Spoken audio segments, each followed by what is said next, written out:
Hai Andika, guys di sini di video kali ini saya jadi kelinci percobaan kalian ya karena banyak banget yang request, "Bang, review toko baru dong, namanya adalah Grab Toko." Nah, pertama kali denger nama Grab di situ ya, saya kira itu adalah anak perusahaannya dari Grab yang ojol atau Grab Holding gitu. Ternyata setelah saya cek bukan, logonya beda, warna utamanya juga beda. Kalau Grab itu kan hijau ya, kalau Grab Toko ini warnanya kuning. Nah, terus saya cek website Grab Toko ini. Wah, tagline-nya udah ngadi-ngadi ya. Kalau kalian nggak tahu ngadi-ngadi, ngadi-ngadi itu bahasa bancinya ngada-ngada kalau nggak salah ya. Tapi kalau misalkan saya salah, bisa koreksi di kolom komentar. Jadi diskonnya emang ngada-ngada banget ya. Ketika itu, tanggal 27 Desember ya, ketika saya mau coba lihat-lihat, banyak HP yang dijual dengan harga yang bisa dibilang too good to be true lah. Harganya itu terlalu murah gitu. Contohnya Poco X3 NFC, harganya 1.500.000 ya. Kalian tahu sendiri Poco X3 NFC itu harga resmi dengan harga pasarnya lebih tinggi harga pasarnya. Jadi barangnya itu goib gitu istilahnya. Tapi Grab Toko bisa kasih harga yang ya itu tadi too good to be true. Kemudian ada iPhone 12, ada iPhone 11 Pro Max, iPhone XR kalau nggak salah cuma 4 jutaan dan itu baru. Kemudian ada apa lagi? Pokoknya banyak harga-harga yang menurut saya tanda kutip mencurigakan gitu. Nah, dari sini sebenarnya saya udah males banget buat nge-review ya karena harganya yang too good to be true, yang ngadi-ngadi tadi. Jadi akhirnya saya cuman snap aja di IG, ada yang udah pernah beli dari toko ini gak? Kalau udah kasih pendapat gitu aja. Nanti maksud saya share dari pengalaman yang udah pernah beli. Tapi dari follower DKID belum ada yang pernah beli gitu. Malah balasannya unik-unik, "Bang, beli aja buat konten." Pertama. Kedua, "Bang, itu iklannya udah di mana-mana, iklan TV nasional, ada yang di Trans TV, RCTI dan lain-lain." Nah, ini saya penasaran nih, kok berani iklan di TV lagi ya? Setahu saya kalau iklan di TV itu nggak murah gitu. Mungkin bisa ratusan juta mungkin loh ya, karena saya nggak pernah iklan di TV. Kemudian katanya juga iklan di YouTube, kemudian gandeng influencer, pokoknya iklan banyak-banyak lah. Intinya kalau menurut saya sih lagi bakar uang. Nah, kalau lagi bakar uang menurut saya harga-harga tadi jadi make sense atau masuk akal karena mereka lagi bakar uang, lagi masa promosi yang besar-besaran. Bakar uang ini sebenarnya hal yang wajar ya menurut saya. Tokopedia aja sampai sekarang itu masih bakar uang. Kalau kalian pernah tahu Tokopedia itu kan ada kayak semacam cashback ya. Bahkan cashbacknya itu bisa sampai 750.000 loh. Dan itu gede banget. Bayangkan kalau pengguna Tokopedia 10.000, 750.000 kali 10.000. Itu udah banyak banget lah nominalnya. Shopee pun juga pernah bakar uang kalau misalkan tanggal kembar dengan flash sale iPhone yang 12 ribuan dan lain-lain. Tapi yang responsnya paling ngeselin ya, dan ini banyak banget yang respons, "Bang, recommended gak? Bang, saya ikutan beli ya." Lah, kan snap saya itu jelas-jelas ada yang pernah beli gak di toko ini. Saya nggak ada kayak rekomendasiin atau saran saya untuk membeli, ajakan nggak ada. Nah, jadi kalian harus tonton video ini sampai habis ya biar nggak salah paham. Karena saya cuma bikin snap seperti itu aja banyak yang bilang saya merekomendasiin. Saya sama sekali nggak merekomendasiin. Jadi tonton dulu videonya sampai habis ya biar nggak salah paham. Karena dari sini nanti akan saya ceritakan kronologinya. Untuk mereview sebuah toko kita kan harus beli barang di toko tersebut ya. Nggak mungkin saya nggak beli barangnya kemudian saya review. Namanya itu istilahnya reaction ya, bukan review. Akhirnya saya memberanikan diri untuk beli handphone yang harganya nggak terlalu mahal sih ya, murah aja, 400 ribuan lah, Redmi 3S. Cuman ketika beli tersebut saya ya kayak biasa aja, nge-review kayak biasa, dan saya nggak ada adrenalin atau deg-degan kayak gimana gitu. Akhirnya kok kurang ya adrenalin untuk membeli di sebuah toko yang menurut saya too good to be true ini kurang gitu. Karena kalau kalian lihat di channelnya DKID ya, kontennya mystery box. Kemudian kalau misalkan Genshin Impact saya suka gacha juga. Jadi jiwa-jiwa gacha ini kayak gitu loh, kayak 400.000 tambahin deh gitu loh. Jadi hati nurani saya yang jiwa gacha ini kayak tambahin deh gitu. Ya udahlah, akhirnya saya membeli Poco X3 NFC dengan harga sekitar 1.549.000. Jadi total 2 juta. Tapi saya beli Poco X3 NFC ini sebenarnya bukan hanya karena adrenalin ya. Karena pada tanggal 27 Desember ketika saya beli, saya coba breakdown dulu si Grab Toko ini. Jadi alasan pertama, si hati nurani saya yang nyuruh beli Poco X3 NFC ini berpikir, ini kan namanya udah atas nama PT gitu rekeningnya. Jadi rekeningnya itu ada 3, BCA, BRI, dan BNI kalau nggak salah. Dan semuanya PT Grab Toko Indonesia. Dan setahu saya kalau misalkan saya salah, kalian bisa tulis di kolom komentar.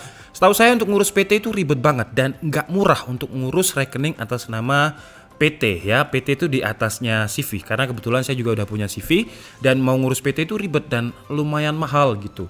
Kedua, yaitu tadi udah diiklanin di TV, udah bakar-bakar uang. Jadi saya mengira ini adalah startup baru yang pengen nyaingin Tokopedia ataupun Shopee. Jadi saya pengen memanfaatkan promo besar-besaran dari mereka dengan mereka bakar uang. Ini sih hati nurani saya yang maksa buat beli Poco X3 NFC tadi. Tapi hati nurani saya yang lain ngomong kalau ini sebenarnya salah nih, karena terdapat banyak kejanggalan dari GrabToko ini. Pertama, ini saya juga dapat informasi dari follower DKID sih ya, karena saya ya kerja seperti biasanya, saya nggak punya waktu untuk ngurusin atau mendetektifi, menginvestigasi GrabToko, karena saya juga harus nge-review barang yang lain gitu.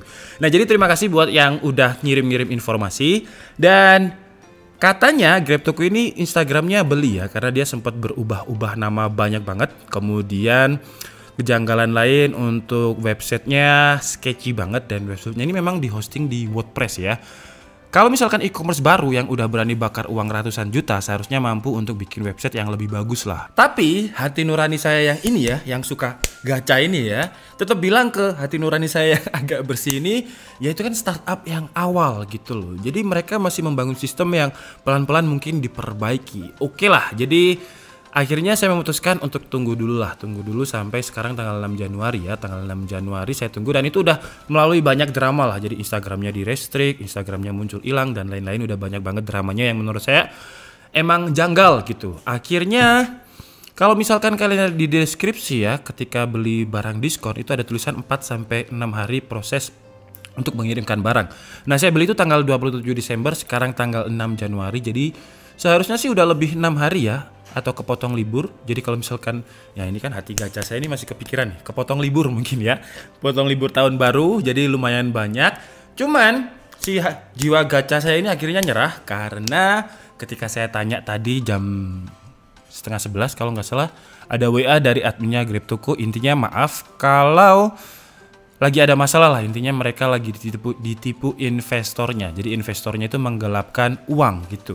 Wait ya, ini kalau saya salah juga silakan koreksi di kolom komentar. Setahu saya, investor itu sama sekali tidak memegang uang konsumen ya, atau uang dari GrabToko. Malahan investor itu pasti memberikan uang kepada GrabToko.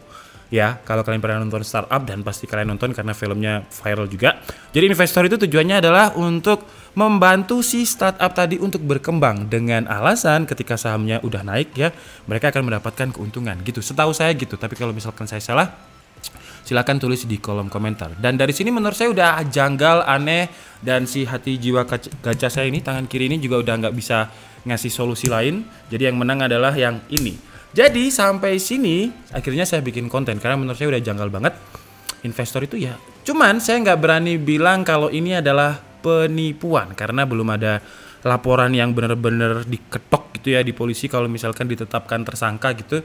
Jadi mungkin ya masih dugaan, karena saya lihat browsing-browsing tadi juga ada berita mengenai GrabToko ini, katanya kantornya kosong dan lain-lain. Cuman ya itu tadi ya, intinya saya udah mereview kemauan kalian.